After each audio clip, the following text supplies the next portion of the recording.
The ECB just made a groundbreaking decision that is sending waves all the way across the world, including the United States. And the biggest person that is watching all of this is not only Donald Trump and himself, but there's a wrinkle in all this that Jerome Powell has to watch for. But first, let's dive in to the European Central Bank officially cutting interest rates for the seventh time.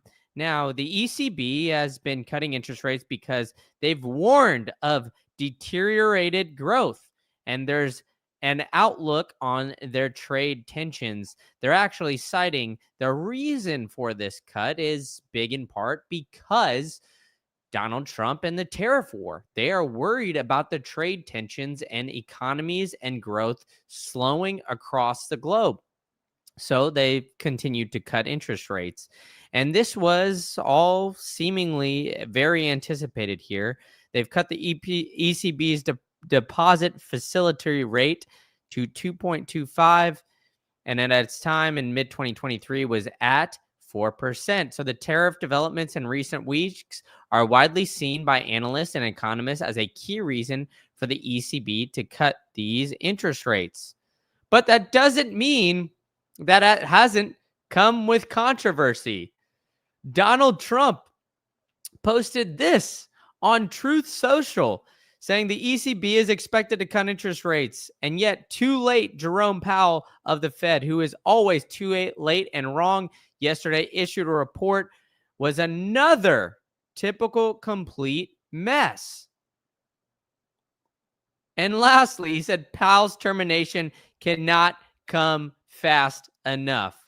So with this, right, it sparked massive amounts of controversy. The ECB is being looked at across the globe, especially by the United States and Donald Trump for that matter, because the tariffs have been essentially scaring people off a lot. You know, they've been looking at these things. Okay, let's hold our horses. We don't know how these tariffs are going to go. The U.S., Donald Trump, he laid it all on the table. He's like, all right, 10% across the board. We're going to expose China and show that they are the bad actors. And then we're going to keep it moving from there. But the ECB is like, whoa, whoa, whoa, not so fast, my friend. We're a little scared about this. And many people think that the ECB made the right decision. Inflation is done. I think that inflation, for all accounts, is not completely done with or over with. And it's interesting how controversial of a topic that inflation is. It seems like Wall Street believes that everything is all peaches and daisies, while Main Street is still feeling the effects from inflation. Now, the thing about inflation is that prices go up, they never go back down. You know what? If you're going to Jiffy Lube to go get an oil change and it's $50, then they raise it to $75. Believe it or not, Jiffy Lube is not going to bring that back down to $50. What needs to catch up is the wages, which takes a lot of time. So, you know, who is the people who usually have these wages? It's the Main Street people, right? They have to wait a year for their raises. They very rarely get a raise during a transitory type of time. You know, it's cracking myself up using that word. But either way, we've got Pomp saying the ECB cutting interest rates while the Fed is behind the curve once again, a tale old as time.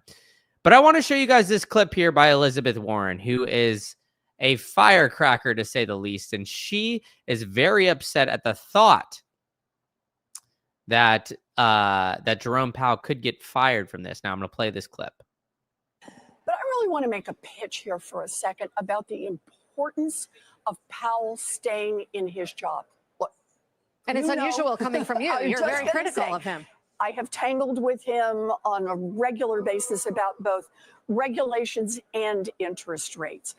But understand this, if Chairman Powell can be fired by the President of the United States, it will crash the markets. So you hear that? She is saying Elizabeth Warren is worried about Jerome Powell being fired, crashing the markets and the layover effects of this. But does Elizabeth Warren really know about the markets, right? I mean, Donald Trump should be always looking at the market. And in fact, he's a businessman, right? He is well aware that the boomer generation looks at a stock market as a key indicator on how the economy is doing, even though those things might not be fully coordinated. I don't know if I use that right word there. Even though it might not be fully correlated, the ECB cutting these interest rates is very interesting, and it's shouting through waves. So Donald Trump, he realizes and understands that, hey, we need to be very wary and cautious and understanding of what is going on in the stock market. They are always paying attention. Donnie T is looking at the S&P 500 as a key indicator for all of this. Don't get it wrong. Don't get it twisted here, folks, because Donald Trump is looking at this. But as you can see, this is the 7th rate cut by the ECB. Everybody else is falling behind, right? The Bank of England, not as many cuts. The United States, not as many cuts. So it seems like ECB has always been leading the charge because of, they don't have the global reserve currency. So the United States seemingly always falls behind. And same with the Bank of England as well. But it's interesting, the reasons that they are citing this. They cut the deposit rate because of the downside risks of economy and inflation. They believe that the risks are falling inflation, and slower growth before a surprise U.S. announcement to delay reciprocal tariffs had been put in place. So global financial markets thus rebounded after Trump's U-turn. And of course, I'm sure the markets will respond well to this. But it's all looking at all these headlines. Oh, it's the Trump trade war. Trump is causing all of this ruckus. It's all Donald Trump's fault.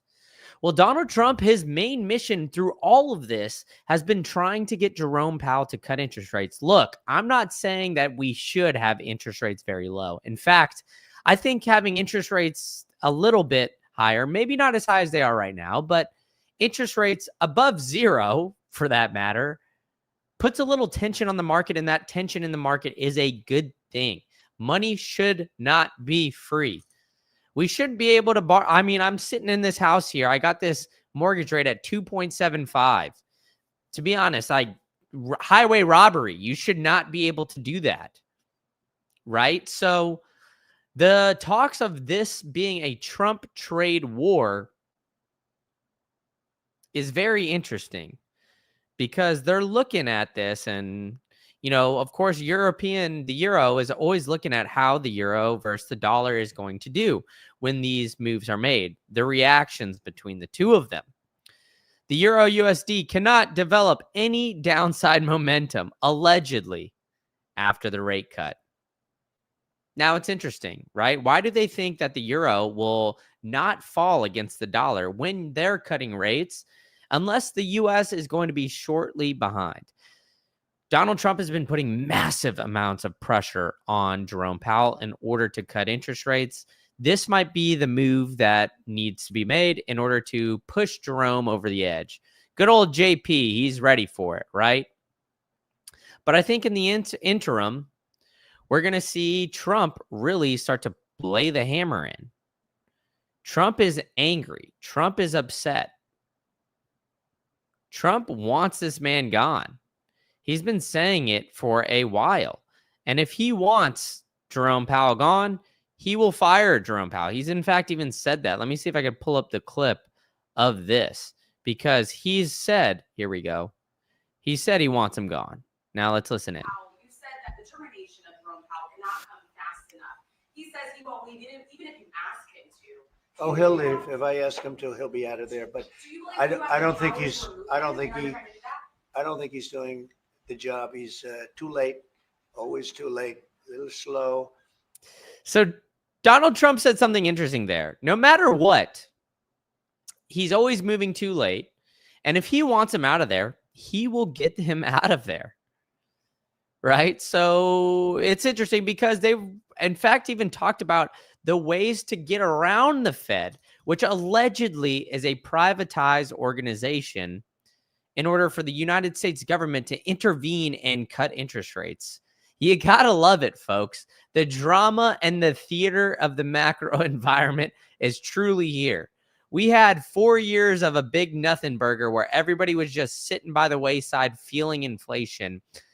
Now we have people arguing and trying to battle over which way things need to move. And honestly, I think it should be very encouraging, because why would you want anything else? Why would you not want a president trying to fight this way and figure it out? Look, take it from one side or the other. Both guys are trying to do what is right for the economy, and they are really at odds with each other with it because they both disagree. Now, we'll have to watch the Euro USD to see how this plays out. I somewhat believe if the US keeps interest rates high, the Euro USD will fall. And we will see that. We will see the dollar strengthen. The Euro area economy is resilient, but growth outlook looks to be deteriorating. That's the main reasoning that they have cited for cutting these interest rates. The outlook remains clouded by uncertainty, with consumers likely to hold back on spending. And that's been a narrative for quite some time. Now, I'm not necessarily sure if this will come true. All I know is, the United States is the number one consumer economy in the world, and it probably will continue to be. Now, will Europeans cut back and quit spending? It'll be interesting to see, because usually when you cut interest rates, money's a little bit easier to come by. That's what makes sense, right?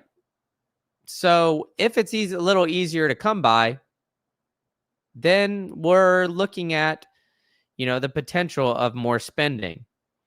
Trade disruptors and geopolitical risks are weighing on investments. The growth in Q1 is likely positive, seen boosting defense spending and manufacturing.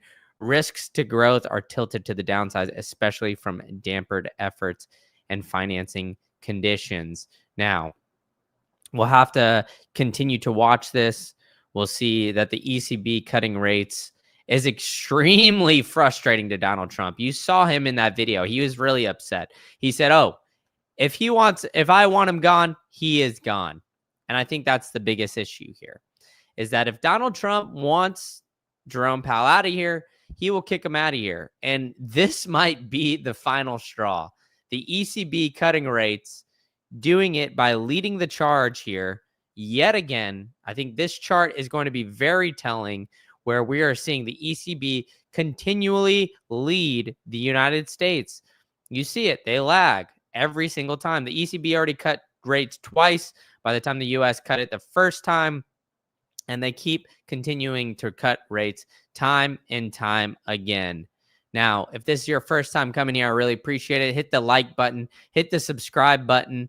Tell a friend to join the Macro Insights movement, and share this with as many people as possible. Comment below what you guys think of this breakdown as well.